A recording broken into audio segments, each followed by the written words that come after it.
So Guy Ritchie's latest movie, Wrath of Man, opens this Friday, May 7th in theaters, and it is a worthy watch. It pairs Guy Ritchie and Jason Statham, working together again. Their greatest work obviously being Lock, Stock, and Two Smoking Barrels and Snatch back in the day. Lock, Stock is Jason's, starting film. And look what he's done with himself. The boy's done well. The last time they worked together, I think was like maybe 15 years ago. They did a film called Revolver. Not that great. But anyway, this film, Wrath of Man, really worthy watch. We're going to talk about it next on Film Fan.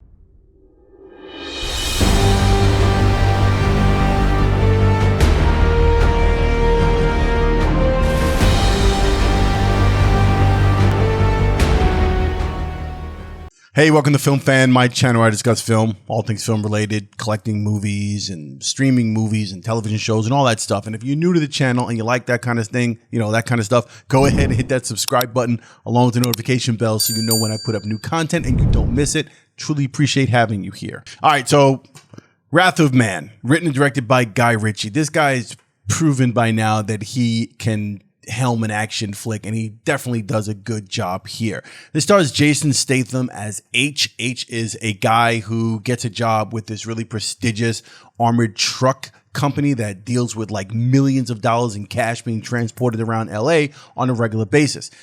H gets a job there. He goes in, he aces the interview, sort of. He gets the job. Within like a day or so, his truck gets robbed. He handles it the way he wants to handle it. And I can only, I'm not going to give spoilers here, but you can imagine the way Jason Statham handles a bunch of people trying to rob his truck.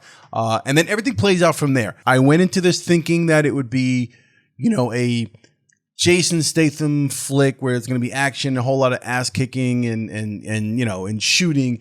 And it would be what I wasn't expecting much, but I was pleasantly surprised. When I say I wasn't expecting much, I don't mean that as a dig against Guy Ritchie. I kind of look forward to Guy Ritchie movies, even though I didn't like The Gentleman. I look forward to Guy Ritchie movies, again, starting with Lock, Stock, and Snatch being two of my favorite films. I mean, period. I just love those movies.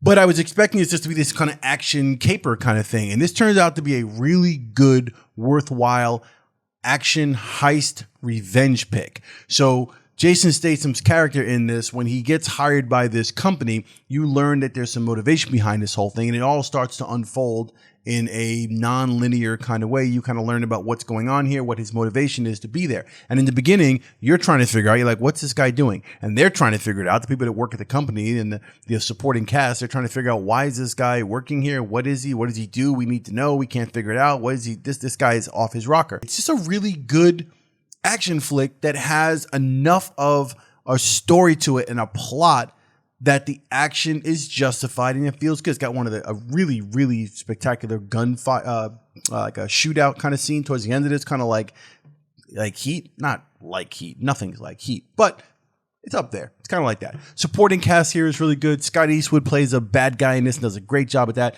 Laz Alonso is in this. Laz Alonso, Laz Alonso. He does a great job. Small role, but does a great job here. What's the dude from Fight Club? The guy from Fight Club. His name is Robert Paulson. That's not his name. That's what he says in Fight Club. So anyway, he's in it, does a great job. Andy Garcia has a small role in this, and he does a great job on screen. So it's a worthy action flick that will have you thinking like, all right, you know what? I can get into this because there's a story here. And Guy Ritchie does a great job, again, with his writing and with his directing, the way he frames up his scenes, the way he films stuff, the way he edits things and puts things together. The action is done well. Jason Statham, of course, holds his own as usual. The other thing about the character, Jason Statham's character, H, is that it's not entirely fleshed out. And I know people are going to comment about that, there's not enough here. We don't get into his character enough to really care about him. Sometimes, I'm going to say, sometimes that's a plus. Sometimes that's not a bad thing. A lot of times, you want to know about a character's backstory. You want to get into it. You want to have a character that's really fully fleshed out for you to care about them, for you to take that ride with them. But there are cases where it doesn't really matter. The action unfolding and what takes place and what their motivations are. And when you're thrust into it, as you are in this picture, you're thrust into like, okay, he's getting this job. You kind of get a sense of who he is and how serious he is. And this is a role where it's not just a bunch of one-liners. I don't think he smiles or puts a grin once in this entire picture.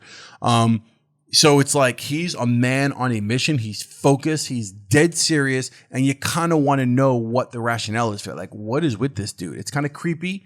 And it's Jason. He's got the gravitas to pull it off. So it works. And I don't feel I needed to know too much about him. You do learn things. You do learn some small things, and you understand the motivation by the time this film starts to, starts to wind down. You get it. But it's not something, you don't need any more than that. And I think it works in this picture just absolutely fine. You don't need to know everything about this guy. Again, in summary, great action sequences here. It was shot well, great supporting cast. It was written well. It was directed well. It looks good. Jason Statham holds his own as usual. It's an action flick with more than just the action. It's not like, Hobbs and Shaw kind of thing where it's just going to be explosions and you know what you're going to get and that's it. There's more to it here. It's really well done. It's well written, well put together. And that's pretty much my take on it. I think you should see it. You should definitely see it. Theaters are opening back up, I believe. I think it's still the same social distancing protocols and wearing a mask, and if you're not munching on popcorn and Twizzlers, whatever it is. But definitely go to the theater. It's worth spending the money to see it. You could see it at home. I don't think it's coming out streaming, right? Like, I don't think it's streaming simultaneously on any particular platform. So I would definitely go to the theater and see it. I would not wait to see it. If you're a Statham fan, if you're a Guy Ritchie fan, this is for you. You're an action fan and you want action that's got some kind of, some twist to it and some turns and some, little surprises to it. You're going to like this. All right. That's my take on Wrath of Man. Again, opens Friday, May 7th in theaters near you. Check your local listings. I sound like a commercial now saying that. Anyway, that's it for me on Film Fan. Look, if you like this video, hit the like button. I truly appreciate it. If you haven't subscribed, hit that subscribe button. Enjoy the movies, love the movies, find yourself in the movies, lose yourself in the movies, and I will see you on the next Film Fan.